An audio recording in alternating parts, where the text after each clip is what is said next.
बिस्मिल्लाहिर्रहमानिर्रहीम। आज की ये वीडियो पंजाबी ज़बान में पेश की जा रही है और मुझे उम्मीद है कि पंजाबी बोलने वाले इस वीडियो को ज़रूर पसंद करेंगे। अज दी वीडियो तुहाडी खिदमत च पंजाबी ज़बान च पेश की जा रही है और पंजाबी मेरी भी माँ बोली है और ये वीडियो मेरी जिहड़ी बच्चों लई मैं किताब लिखी सी सबक आमोज़ कहानियाँ ਉਹਦਾ ਜਿਹੜਾ पंजाबी तर्जमा छपिया है ਉਹਦੇ बारे च मैं गल करना चाहांगा।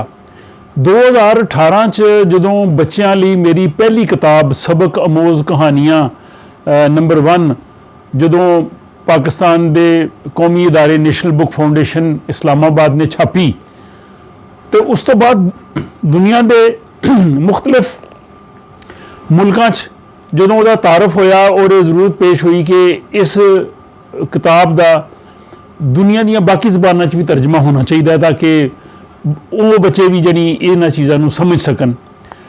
तो रब का लख लख शुक्र है कि वो किताब हूँ तक दुनिया दी 18 ज़बानों जी है वो तर्जमा हुई और मौजूद है। मेरे ख्याल च उर्दू की बच्चों वास्ते शायद पहली किताब होगी जी इन्नियां ज़्यादा ज़बानों के दुनिया के इन्ने ज़्यादा मुल्कों के पढ़ी जा रही है जिहदे बच्चों दीन इस्लाम दियां बुनियादी गल्लां जिहड़ियां ने कहानियां की सूरत च उन्होंने सवाल जवाब उन्होंने सूरत च दसियां गईयां सन। तो फिर जदों दुनिया दी बहुत सारिया ज़बानों चों तर्जमा हो रही सी तो फिर यह भी एक सवाल आया कि इस किताब का पंजाबी ज़बान च भी तर्जमा होना चाहिए। कुछ वरे पहले पंजाब यूनिवर्सिटी के शोभा पंजाबी जिहड़ा अजकल हुण इंस्टीट्यूट ऑफ पंजाबी बन गया उसकी सरबराह मेरी भैन डॉक्टर नबीला रहमान इत्थे स्टॉकहोम तशरीफ लाइया तो उन्होंने मैनूं कहा जी कि तुहाडी अपनी ज़बान पंजाबी तुसीं इहदा तर्जमा करो। मैं हुण उर्दू च तो लिख बैठा हूँ मैं फिर पंजाबी च लिखां। बहरहाल नौजवान कलमकार दोस्त साफ़ी जम्मू तो जिन्हां दा ताल्लुक है चौधरी तारिक इबरार साहब उन्होंने कहा जी कि मैं पंजाबी ज़बान च तर्जमा करना। उन्होंने जनाब इहदा पंजाबी च तर्जमा किया। हुण जम्मू की जिहड़ी पंजाबी है वो और जिहड़ी बाकी असीं पंजाब च बोलने वो काफ़ी फर्क है और तुहानूं पता कि पंजाबी के मुख्तलिफ लहजे ने जिहड़ी पंजाबी असीं सियालकोट बोलने वो फैसलाबाद वाली पंजाबी नालों काफ़ी उहदे च फर्क है और जिहड़ी फैसलाबाद बोली जाती है वह पिंडी वाली पंजाबी नाल फर्क है यानी उहदे च लहजियां दा भी लफ्ज़ां दा भी फर्क है।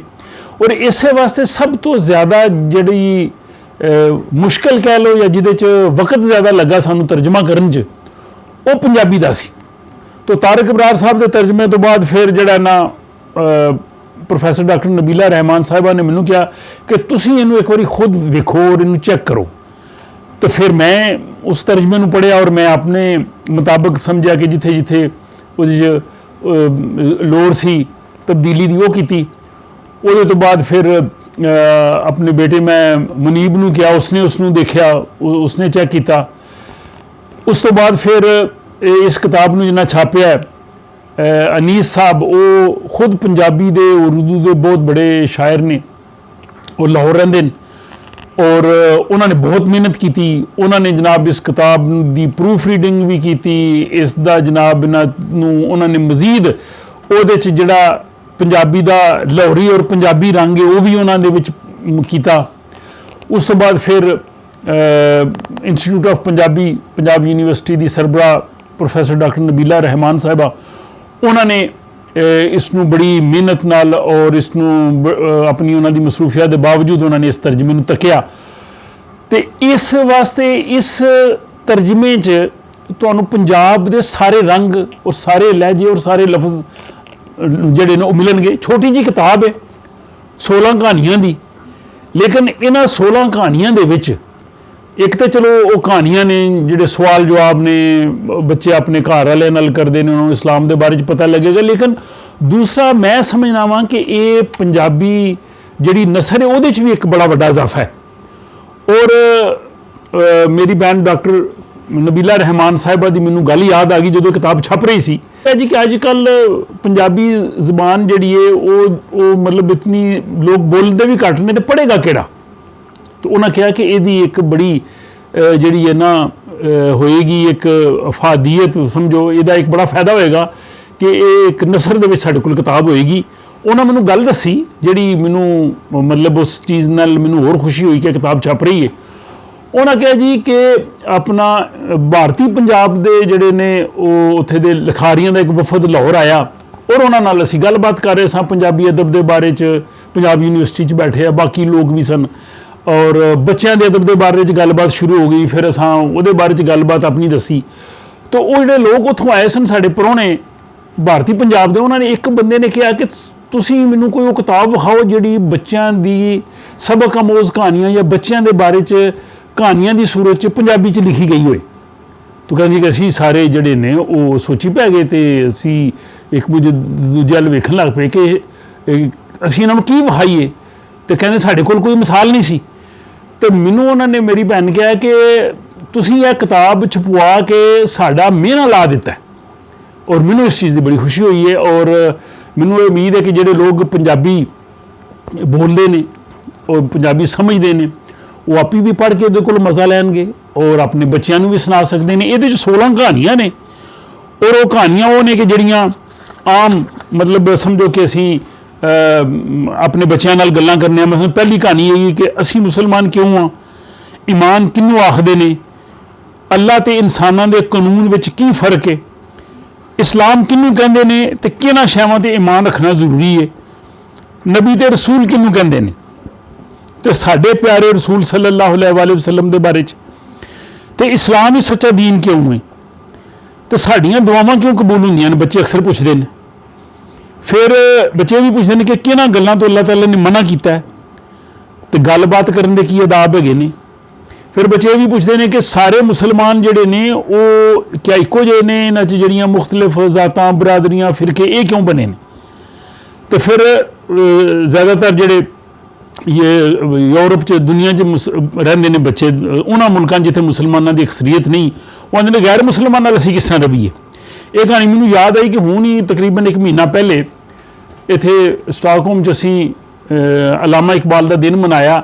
ਤੇ ਉਸ ਮੌਕੇ ਤੇ ਇੱਕ ਸਵੀਡਿਸ਼ ਮੁਸਲਮਾਨ ਹੋਏ ਨੇ ਐਨਲੀ ਪੈਰਸ਼ਨ ਬੈਕ, ਉਹਨਾਂ ਨੇ ਇਸ ਕਿਤਾਬ ਦਾ ਜਿਹੜਾ ਸਵੀਡਿਸ਼ ਜ਼ਬਾਨ 'ਚ ਤਰਜਮਾ ਹੋਇਆ ਸੀ ਉਹਨੂੰ ਉਹਨਾਂ ਨੇ ਉਹਦੇ ਤੇ ਦੂਜੀ ਝਾਤੀ ਪਾਈ ਸੀ ਔਰ ਆਪਣੇ ਮਸ਼ਵਰੇ ਦਿੱਤੇ। ਉਹਨਾਂ ਕਿਹਾ ਕਿ ਮੈਨੂੰ ਇਹ ਕਿਤਾਬ ਬਹੁਤ ਚੰਗੀ ਲੱਗੀ ਹੈ, ਲੇਕਿਨ ਸਭ ਤੋਂ ਜ਼ਿਆਦਾ ਮੈਨੂੰ ਜਿਹੜਾ ਹੈ ਨਾ ਇਹ ਕਹਾਣੀ ਚੰਗੀ ਲੱਗੀ ਹੈ ਕਿ ਗੈਰ ਮੁਸਲਮਾਨਾਂ ਨਾਲ ਸਲੂਕ ਕਿਸ ਤਰ੍ਹਾਂ ਕਰਨਾ ਚਾਹੀਦਾ ਹੈ, ਖਾਸ ਕਰ ਅਸੀਂ ਲੋਕ ਜਿਹੜੇ ਇੱਥੇ ਰਹਿੰਦੇ ਹਾਂ। ਫਿਰ ਉਹਦੇ 'ਚ ਕਹਾਣੀ ਕਿ ਬੱਚੇ ਅਕਸਰ ਪੁੱਛਦੇ ਅੱਲਾਹ ਤਾਲਾ ਸਾਨੂੰ ਦਿਸਦੇ ਕਿਉਂ ਨਹੀਂ, ਅੱਲਾਹ ਨਜ਼ਰ ਕਿਉਂ ਨਹੀਂ ਆਉਂਦੇ, ਅੱਲਾਹ ਤਾਲਾ ਦੇ ਬਾਰੇ 'ਚ ਕੁਰਾਨ ਮਜੀਦ ਨੇ ਕੀ ਕਿਹਾ ਹੈ, ਮੂਮਨ ਕਿਹਨੂੰ ਕਹਿੰਦੇ ਨੇ, ਔਰ ਉਹ ਹਸਤੀ ਜਿਹਦੇ ਦੇ ਸਾਰੇ ਅਸੀਂ ਫਖਰ ਕਰੀਏ ਜਾਂ ਅਸੀਂ ਕਹੀਏ ਕਿ ਅਸੀਂ ਉਂਝ ਦੇ ਬਣ ਜਾਈਏ, ਉਹ ਕੌਣ ਨੇ। ਔਰ ਇੱਕ ਇਹਦੇ 'ਚ ਹੋਰ ਬੜੀ ਖੂਬੀ, ਇਸ ਕਿਤਾਬ ਦੇ ਵਿੱਚ ਅਲਾਮਾ ਇਕਬਾਲ ਨੇ ਜਿਹੜੀਆਂ ਬੱਚਿਆਂ ਵਾਸਤੇ ਪੰਜਾਬੀ ਜ਼ਬਾਨ ਦੇ ਵਿੱਚ ਨਜ਼ਮਾਂ ਲਿਖੀਆਂ ਸਨ, ਉਹ 2 ਨਜ਼ਮਾਂ ਵੀ ਮੌਜੂਦ ਨੇ। ਅਲਾਮਾ ਸਾਹਿਬ ਦੀਆਂ ਉਹ ਨਜ਼ਮਾਂ ਉਹਨਾਂ ਦੀ ਆਪਣੀਆਂ ਕਿਸੇ ਕਿਤਾਬ 'ਚ ਮੌਜੂਦ ਨਹੀਂ ਹੈਗੀਆਂ। ਉਹ ਮੈਂ ਸਿਆਲਕੋਟ ਉਹਨਾਂ ਦੇ ਜਦੋਂ ਘਰ ਗਿਆ ਤੇ ਉੱਥੇ ਮੈਂ ਉਹ ਦੇਖੀਆਂ, ਉਹਨਾਂ ਨੂੰ ਫਰੇਮ ਕਰਾ ਕੇ ਉਹਨਾਂ ਉੱਥੇ ਲਵਾਇਆ ਸੀ। ਇਹ ਨਜ਼ਮਾਂ ਨੇ ਅਲਾਮਾ ਇਕਬਾਲ ਦੀਆਂ, ਇੱਕ ਜੇਦੀ ਪਿਆਰਾ ਜੇਦੀ ਤੇ ਦੂਸਰੀ ਉਹ ਇੱਕ ਬੱਚੇ ਦੇ ਬਾਰੇ 'ਚ ਉਹਨਾਂ ਨੇ ਇੱਕ ਸੀ ਬੱਬਾ ਬੱਕਰੀ ਵਾਲਾ। ਇਹ ਦੋਨੋਂ ਜਿਹੜੀਆਂ ਨੇ ਇਹ ਦੋਏ ਇਸ ਕਿਤਾਬ ਦੇ ਵਿੱਚ ਮੌਜੂਦ ਨੇ। ਤੇ ਇਹ ਕਿਤਾਬ ਜਿਹੜੀ ਹੈ ਮੈਂ ਸਮਝਦਾ ਵਾਂ ਕਿ ਜਿਹੜੇ ਪੰਜਾਬੀ ਨਾਲ ਪਿਆਰ ਕਰਨ ਵਾਲੇ ਨੇ, ਪੰਜਾਬੀ ਬੋਲਣ ਵਾਲੇ ਨੇ, ਉਹਨਾਂ ਨੂੰ ਇਸ ਕਿਤਾਬ ਨੂੰ ਜ਼ਰੂਰ ਵੇਖਣਾ ਚਾਹੀਦਾ ਹੈ, ਪੜ੍ਹਨਾ ਚਾਹੀਦਾ ਹੈ। ਆਪ ਹੀ ਪੜ੍ਹਨ, ਬੱਚਿਆਂ ਨੂੰ ਉਹ ਸੁਣਾ ਸਕਦੇ ਨੇ ਕਹਾਣੀਆਂ। ਤੇ ਇਹਨੂੰ ਲੈਣ ਦਾ ਬਹੁਤ ਹੀ ਆਸਾਨ ਤਰੀਕਾ ਹੈ। ਅਗਰ ਤੁਸੀਂ ਸਵੀਡਨ ਜਾਂ ਯੂਰਪ 'ਚ ਰਹਿੰਦੇ ਹੋ ਤੇ kisanabooks.sc ਇੱਥੇ ਜਾ ਕੇ ਤੁਸੀਂ ਇਹ ਕਿਤਾਬ ਜਿਹੜੀ ਹੈ ਨਾ ਆਪਣੇ ਲਈ ਆਰਡਰ ਕਰ ਸਕਦੇ ਹੋ। ਔਰ ਅਗਰ ਪਾਕਿਸਤਾਨ ਦੇ ਵਿੱਚ ਮਤਲਬ ਤੁਸੀਂ ਮੌਜੂਦ ਹੋ ਤਾਂ ਗੁਫ਼ਤਗੂ ਪਬਲਿਸ਼ਰਸ ਜਿਹੜੇ ਨੇ ਲਾਹੌਰ, ਉੱਥੋਂ ਜਨਾਬ ਤੁਹਾਨੂੰ ਲੱਭ ਜਾਏਗੀ। ਔਰ ਇਹ ਕਿਤਾਬ ਮੇਰਾ ਖਿਆਲ ਹੈ ਕਿ ਤੁਹਾਡੇ ਸਾਰਿਆਂ ਵਾਸਤੇ ਇੱਕ ਚੰਗਾ ਜਿਹੜਾ ਹੋਏਗੀ। ਤੇ ਇਹ ਕਿਤਾਬ ਪੜ੍ਹ ਕੇ ਆਪਣੀ ਜਿਹੜੀ ਰਾਏ ਉਹਦੇ ਤੋਂ ਮੈਨੂੰ ਜ਼ਰੂਰ ਆਗਾਹ ਕਰੋ ਕਿ ਤੁਹਾਨੂੰ ਇਹ ਕਿਤਾਬ ਕੈਸੀ ਲੱਗੀ ਔਰ ਅੱਜ ਦੀ ਗੁਫ਼ਤਗੂ ਕੈਸੀ ਲੱਗੀ। ਆਪਣਾ ਧਿਆਨ ਰੱਖਣਾ ਤੇ ਮੈਨੂੰ ਦਿਓ ਇਜਾਜ਼ਤ। ਰੱਬ ਰੱਖਾ।